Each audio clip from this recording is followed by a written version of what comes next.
우리가 요셉의 일생을 배우고 있습니다. 우리가 요셉의 일생에서 배울 수 있는 것은 그동안 하나님과 동행한 사람이었다는 것. 요셉은 또 하나님과 동행함으로 인해서 형통한 사람이었다는 것을 배웠습니다. 그리고 요셉은 하나님의 계획과 뜻 가운데서 꿈과 비전을 가진 사람이었다. 이것을 배웠고요. 오늘은 요셉은 용서와 화해의 사람이다. 오늘 본문 말씀을 요셉을 예수님에게 대입해서 읽어보고 요셉의 형들을 우리 자신에게 대입해서 읽어보면 참으로 더 큰 은혜를 맛볼 수가 있습니다. 요셉은 참으로 파란만장한 인생을 살아가면서 하나님과 동행한 그런 형통한 삶을 살았습니다. 여기서 형통이라는 것은 모든 일이 잘 된다는 것이 아니고 하나님의 뜻 가운데 결국은 하나님의 계획 안에서 잘 되어 간다는 그런 의미를 뜻하고 있습니다. 요셉이 어떻게 해서 형제들을 만났는가? 그것은 하나님의 섭리 속에 있었던 것입니다.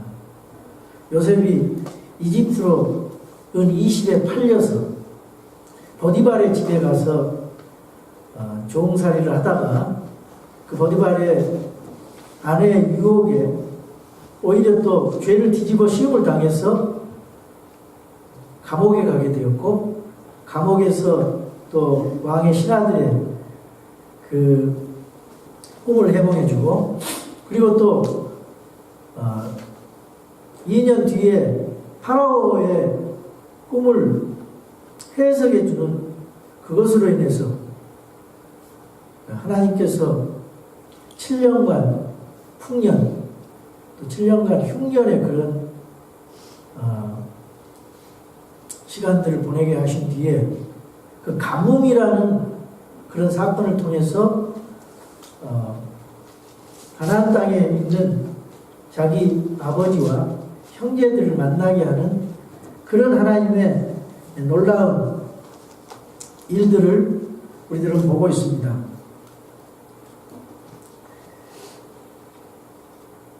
그런데 요셉이 이러한 자기 삶을 통해서 우리가 요셉에게서 위대한 점을 발견할 수 있다는 것은 무엇이냐? 한 번도 자기가 억울한 일을 당해도 그것을 변명하거나 반항하거나 또 불평하는 그런 기록이 없고 원수를 갚으려고 하는 기록이 없습니다.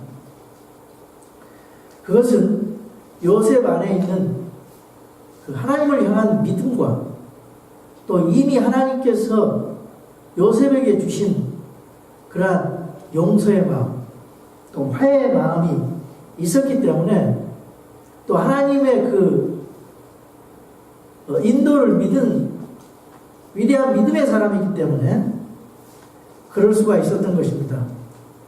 우리도 이 예수님의 예표가 되시는 이 요셉의 인생을 통해서 우리 인생이 닮아가야 되겠다, 그런 생각을 해봅니다.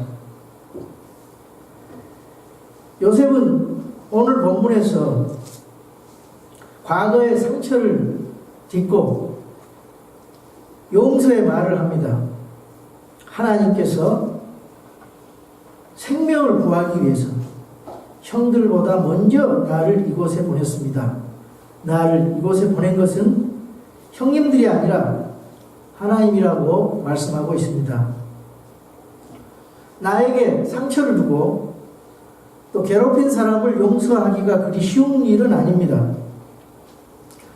우리가 용서해라, 또 용서해야 되겠다 이 말은 하지만은 실제로 이것이 내 자신의 문제로 들어오게 되면은 작은 용서도 쉬운 일이 아닙니다. 금전적으로 손해를 입힌 사람, 나를 또 이유 없이 헐뜯는 사람, 그리고 나를 또 무시한 사람, 이 내 생활의 문제에 들어오면은 이것을 용서하기가 어렵습니다. 용서하는 사람은 하나님의 은혜를 풍성하게 받은 사람입니다. 하나님으로부터 용서를 받은 깨달음이 있는 사람입니다. 그런 경험이 있는 사람이 그러한 용서를 할 수가 있습니다. 우리는 하나님 앞에 너무나 큰 죄를 지은 죄인입니다. 그러나 우리 하나님께서 미리 우리를 용서하시고 예수 그리스도를 마련해 주셔서 독생자를 주셔서 이 땅에 보내주셔서 우리가 회개하고 돌아올 때까지 기다리셨습니다. 그래서 우리는 이 엄청난 용서의 은혜를 받게 된 것입니다. 이러한 사실을 깨달았을 때, 그리고 그 말씀을 깨닫고 순종할 때 용서가 가능한 것입니다. 그럴 때 요셉처럼 축복의 사건이 일어날 수가 있고, 그럴 때 형통한 길이 열리게 되는 것입니다. 그래서 우리가 참 용서하기 위해서는 그 의지, 신앙적인 결단이 필요한 것입니다. 용서가 무엇입니까? 진정한 용서는 우리 하나님께서 우리 죄 많은 인간들을 용서하신 것이 진정한 용서입니다. 아멘. 우리 죄 많은 인간들 그대로 뒀다가는 지옥에 갈 수밖에 없고 저주 아래, 죄 아래 있을 수밖에 없는 인간들을 자기 자신, 죄 없는 자기 자신 혹은 독생자 예수 그리스도를 십자가에 달려 돌아가시기까지 우리를 사랑하시고 용서해 주신 그분의 은혜로 말미암아 우리가 용서함을 받았습니다. 이 큰 놀라운 용서함을 받고도 우리는 용서하기가 어려운 것입니다. 깨닫지 못하기 때문에. 예수님께서 마태복음 6장에서 산상수훈에서 다른 사람을 용서하라고 말씀합니다. 우리가 소극적으로 용서를 이렇게 생각해 볼 수 있습니다. 다른 사람들이 문제를 일으킨 것을 덮어주고 눈 감아주는 것, 이것도 물론 용서라고 생각할 수 있습니다. 또 잘못을 저지른 상대방을 이해하고 마는 것, 이것도 소극적인 용서라고 할 수가 있습니다. 또 그 사람이 저지른 잘못을 내 자신에게 돌리는 것도 용서라고 할 수가 있습니다. 그러나 이것은 진정한 용서가 아니고, 용서하기 위해서는 내가 안고 있는 고통이 무엇인지를 알아야 됩니다. 요셉은 자기 자신의 고통을 알았어요.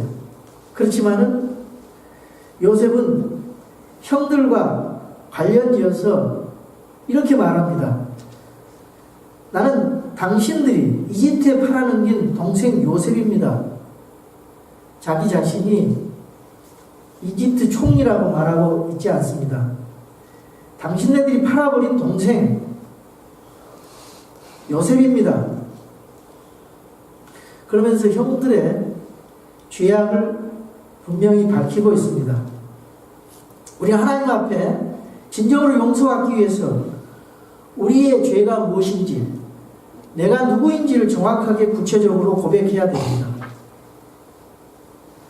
그럼으로써 용서가 시작되는 것입니다. 용서는 일방적으로 하는 것이 아니고 쌍방적으로 만나서 흉금을 털어놓고 얘기하고 용서하는 것입니다. 그래서 이 용서의 소극적인 면은 진정한 용서가 아니라 적극적으로 상대방과 만나서 흉금을 털어놓고 얘기하고 용서해야 되는 것입니다. 우리 예수님께서 삭개오를 만나가지고 대화를 했어요. 삭개오가 예수님 만나보기를 원해서 뽕나무에 올라가서 예수님께서 말을 했어요. 예수님께서 삭개오와 대화 중에 삭개오가 한 말이 있어요. 내가 다시금 부당 이익을 취해서 내가 토생한 것이 있거든 4배나 갚겠나이다. 이러한 책임감과 고통이 수반돼야 되는 것입니다. 여러분들이 어떤 사람과 진정한 용서를 하기 위해서는 그 사람과 진짜로 만나야 됩니다. 만나서 얘기를 나누고 그래서 깨끗하게 다 훌훌 털어버리고 그리스도 안에서 서로 용서를 해야 됩니다. 이게 쉽지가 않습니다. 찾아가야 되는 그런 열심도 있어야 됩니다. 혹시 여러분들이 누군가 관계에 있어서 용서하지 못한 사람이 있는지 기도하고 찾아가서 친절하게 먼저 용서하시기 바랍니다.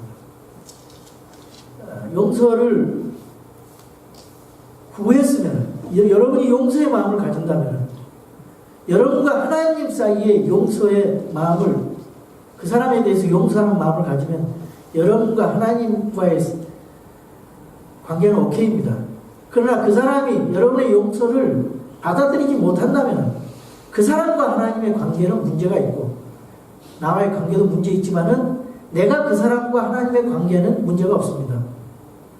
그래서 이러한 마음을 오픈해서 언제든지 또 상대방이 나에게 용서를 요청해 올 때를 기다리면서 마음을 열고 우리가 그렇게 세상을 살아가야 될 줄로 믿습니다. 왜 그러냐면 주님 오신 날이 가까워졌기 때문에 형제들 간에 그리스도 안에서 혹시 그러한 마음이 있는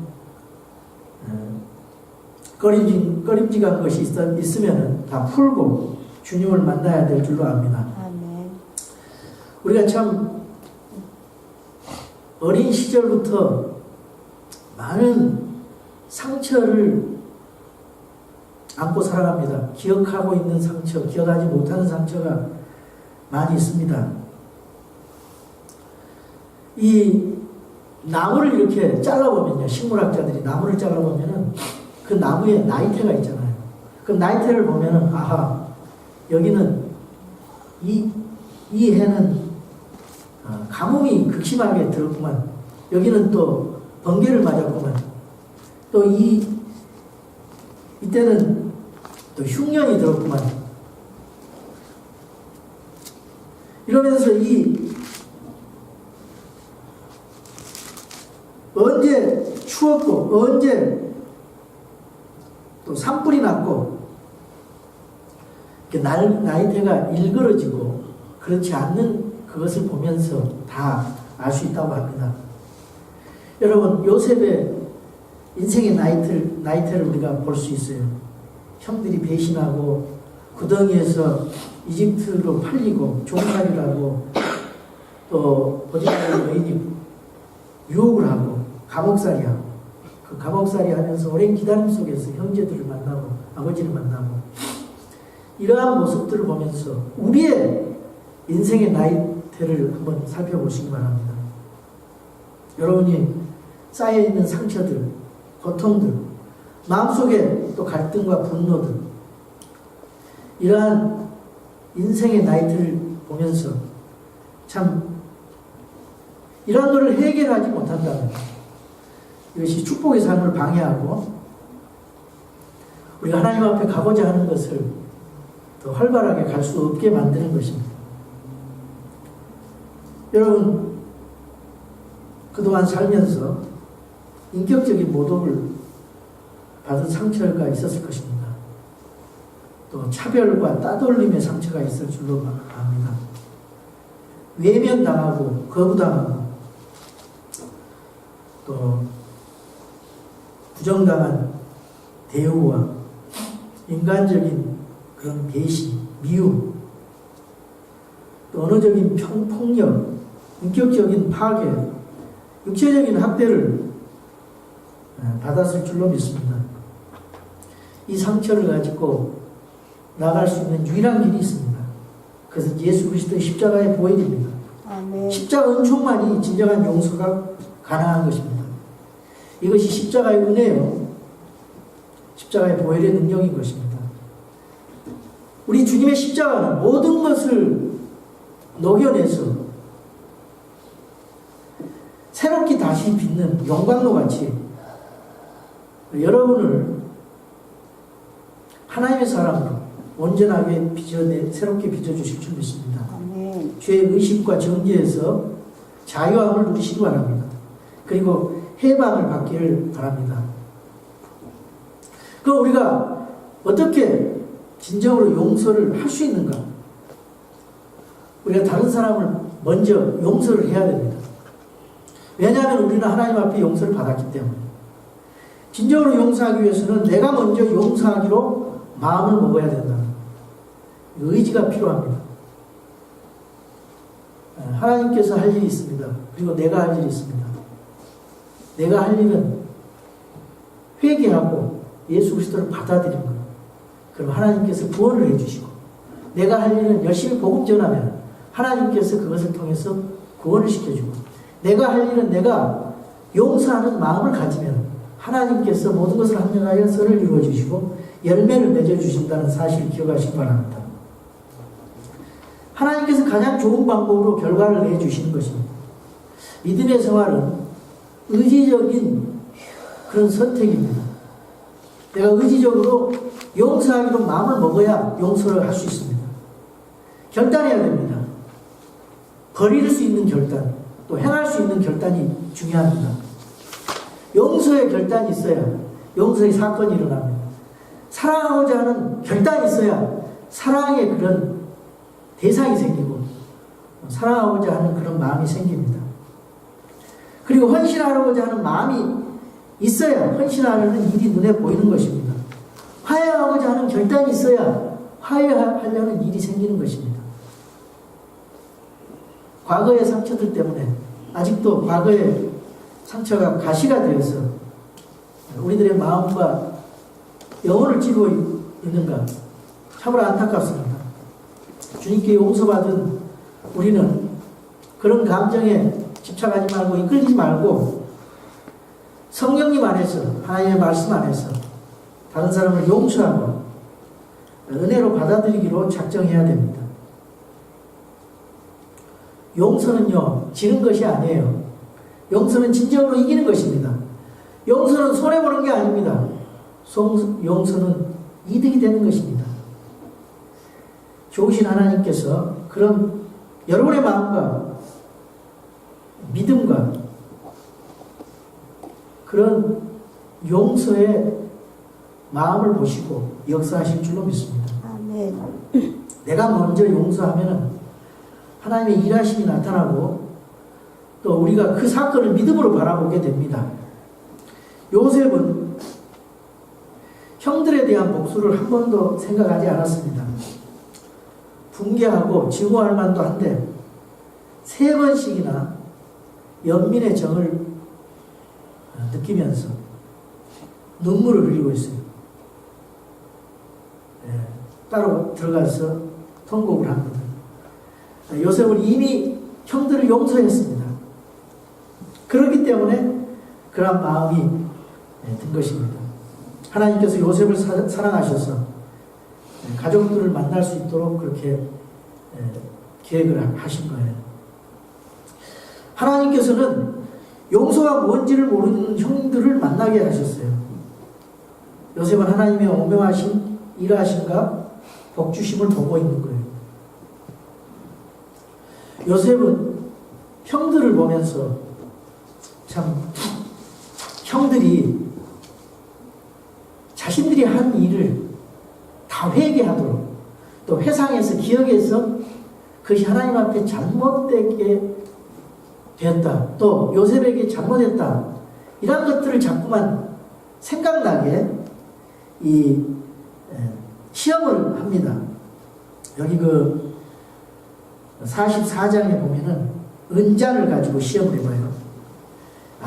이 형제들이 아직도 하나님과의 관계에 있어서 정직한 마음을 가지고 있는가, 은잔을 가지고 시험하는 그런 모습이 나오고 1절에서 7절에 또 8절에 13절에 보면 은잔이 그 베냐민의 그 자리에서 발견됐어. 돼가지고 이 베냐민에 대해서 자기 동생에 대해서 형제들의 그 관계에 있어서 어떤 그런 마음을 가지고 있는가를 이렇게 시험을 해봐요.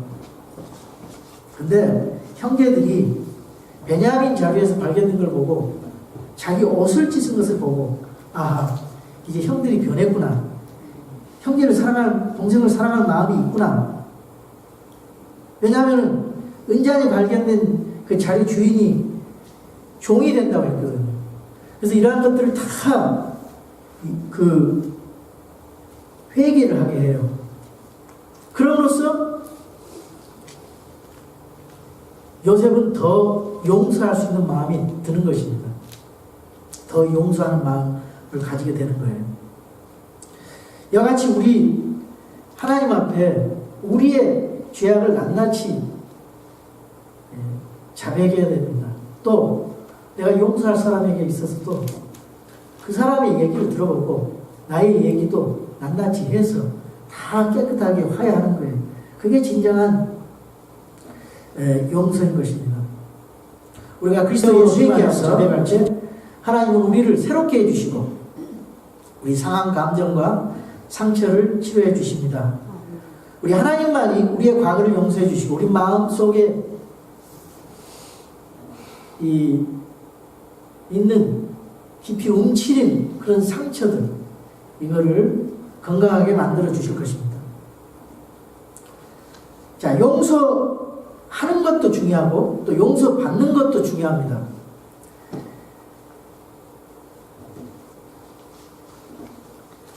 용서를 한 요셉은 거리낌이 없습니다.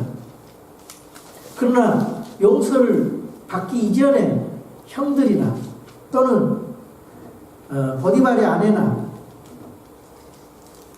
그리고 감옥에 집어넣은 보디발도 그렇지는 못합니다. 요셉은 용서했기 때문에 평안해요. 그렇지만 형들은 불안합니다. 요셉은 용서했기 때문에 기쁨이 있어요. 그런데 형들은 기쁨이 없습니다. 불안합니다. 요셉은 형통하지만은 형들의 생활은 형통함이 없습니다. 요셉 앞에 서 있는 형들은 불안하고 두렵고 보복이 있지 않을까 이렇게 떨고 있어요. 여기 오늘 본문 말씀 50장 15절에서 21절에 보면은 나중에 야곱이 내려와 함께 살다가 아버지가 돌아가시자 요셉이 해치지는 않을까 두려워서 형제들이 그렇게 말하는 걸 보고 울었습니다. 당신들은 두려워하지 마소서. 내가 당신들과 당신들의 자녀들을 양육하리이다. 이러면서 요셉은 형들을 위로하고 있습니다. 요셉은 형들을 용서한 지 이미 오래전이고 그것은 변할 수 없는 진실한 용서였습니다. 그런데 형들은 두려워하고 있어요. 왜 그러냐? 용서받은 확신이 없기 때문에. 형님들 두려워하지 마세요. 형님들이 이리로 보낸 것이 아니라 하나님께서 나를 필요로 하셔서 이리로 보냈습니다. 이렇게 아무리 말을 해도 두려워하고 있어요. 확신이 없기 때문입니다. 용서와 용서받음의 확신은 우리와 우리 주 예수 그리스도와의 관계에서도 마찬가지예요. 예수님께서 십자가의 보혈에 피를 흘려주셨습니다. 그리고 우리들을 용서해 주셨습니다. 네 죄는 용서받았다. 다시는 범죄하지 마라. 너 죄는 깨끗이 씻음받았다. 네 죄는 제거됐다. 하나님 말씀은 누누이 우리들에게 말씀하고 있어요. 그런데 우리는 확신을 갖지 못하고 항상 죄를 짓고 그것이 발목이 잡혀서 죄책감에서 사로잡혀서 앞으로 더 나가지 못한다 이 말이에요. 우리 주님께서 용서해 주신다고 네가 회개하고 자백하면 용서해 주신다. 약속했다면 그 말을 믿고 내가 다시 죄짓지 않기 위해서 각오하면서 하나님 앞에 용서받은 것을 믿고 앞으로 나가야 될 텐데 그렇지 못한 경우가 많다 그 말이에요. 그래서 다른 일을 못해. 옛날에 그거 잘못된 것 때문에. 그래서 우리가 오늘 본문에서 그걸 보여주는 거예요. 주님은 완전한 죄사함과 용서를 선언하셨어요. 요셉이 완전히 형제들을 다시 보복하는 그런 마음 없어요. 근데 이 용서 받았다는 확신이 없기 때문에 두려워하고 있는 것입니다. 여러분, 하나님 말씀으로 용서의 확신과 죄사함의 확신을 가지고 여러분의 자신을 용납하시기 바랍니다. 두려움이 없어지고 기쁨과 위로와 힘을 얻게 될 것입니다. 요한일서 4장 18절에 이런 말씀이 있어요. 사랑에는 결코 두려움이 없고 완전한 사랑은 두려움을 내쫓나니. 두려워하는 자는 사랑 안에서 완전하게 되지 못하였느니라. 진정한 용서는 이제 확신 있는 용서는 화해로 이끄는 것입니다. 용서는 내가 하는 것이고 용서받는 것은 상대방이 받는 것입니다. 하나님께서는 용서하는 사람과 용서받는 사람이 화해하도록 만드신 것입니다. 용서는 개인적인 일이지만 화해는 서로 해야 됩니다. 용서는 내 마음에 장벽을 허물어 버리는 거예요. 화해는 둘 사이에 가로막힌 담을 허물어 버리는 것입니다. 에베소 2장 14절 그분은 우리의 화평이십니다. 그분께서 둘을 하나로 만드사 우리 사이의 중간 분리벽을 허무시고. 오늘 본문에서 요셉은 베냐민의 목을 껴안고 울고 베냐민은 요셉의 목을 안고 웁니다. 요셉은 형들의 목을 안고 울고 형들은 요셉의 목을 안고 웁니다. 우리 하나님께서는 우리들을 오래전에 용서하시고 화해를 위해서 예수 그리스도를 보내주시고 여러분이 예수님께 나와서 잘못을 회개하는 그날을 보시고 우리를 화해해 주신 것입니다. 그래서 우리 예수님 때문에 우리가 살아났어요. 우리 예수님 때문에 하나님과 우리 사이에 화해 건물이 되신 그분으로 말미암아 하나님께 용서받은 우리가 되었습니다. 그래서 우리가 받은 이 용서를 다른 사람에게도 베풀어서 화목하게 지내는 것이 주님의 뜻입니다. 우리 가정과 교회에서 용서와 화해 사건이 일어나기를 주님의 이름으로 축원합니다. 누구라도 화목하게 지내고 친구들과도 화목하게 지내는 저와 여러분이 됩시다. 그렇다면 용서의 유익이 무엇입니까? 용서를 하면 어떤 유익이 우리에게 있습니까? 용서는 우선 남에게 아니라 내 자신에게 유익이 됩니다. 용서는 내 자신의 마음과 삶과 인생에 있어서 풍성한 유익을 가져줍니다. 진정한 용서는 아픈 상처와 기억과 또 아픈 감정에서 해방과 자유를 가져다 줍니다. 평생을 아픈 기억에서 보내야 하지만은 용서를 하게 되면은 우리가 해방을 받게 되고 그런 상처에서 탈출하게 되고 인생의 삶이 풍요롭게 되는 것입니다. 또 용서는 평안을 가져다 줘요. 용서하지 못하면 마음에 또 영혼에 평안이 없어요. 불안과 고통이 있지만 용서는 평안과 위로를 갖게 해줍니다. 용서는 우리에게 믿음의 성숙을 가져다 줍니다. 용서는 자존심 상하는 일이 아닙니다. 내 믿음을 세우는 것입니다. 용서하셨던 주님을 닮아서 용서하라는 주님의 명령에 따라서 실천하고 순종하면 우리에게 믿음의 성숙이 오는 것입니다.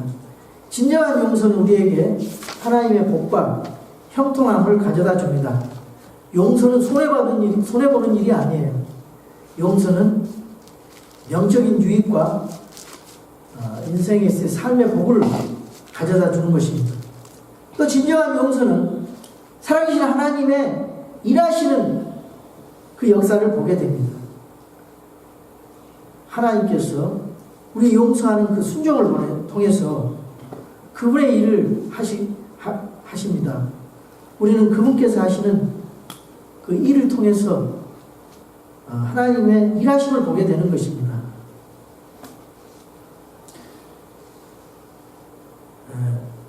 우리 주님께서 그렇기 때문에 용서하라 그러면 용서를 받을 것이다. 누가복음 6장 37절에 말씀하시고 또 에베소 4장 32절에 서로 친절히 대하며 상냥한 마음을 품고 서로 용서하기를 하나님께서 그리스도로 인하여 너희를 용서하신 것 같이 하라. 이렇게 우리들에게 말씀하고 있습니다.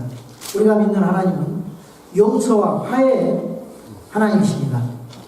우리의 구원자 예수 그리스도는 십자가상에서 용서와 화해의 사역을 행하셨습니다. 요셉의 용서와 화해는 예수님의 용서화해의 예표인 것입니다. 예수 그리스도께서 십자가에서 용서와 화해를 이루셨습니다. 십자가의 복음은 용서와 화해 복음입니다. 그런 용서와 화해의 복이 여러분의 삶 속에 나타나기를 또 우리 교회에서 나타나기를 주님의 이름으로 축원합니다. 아멘.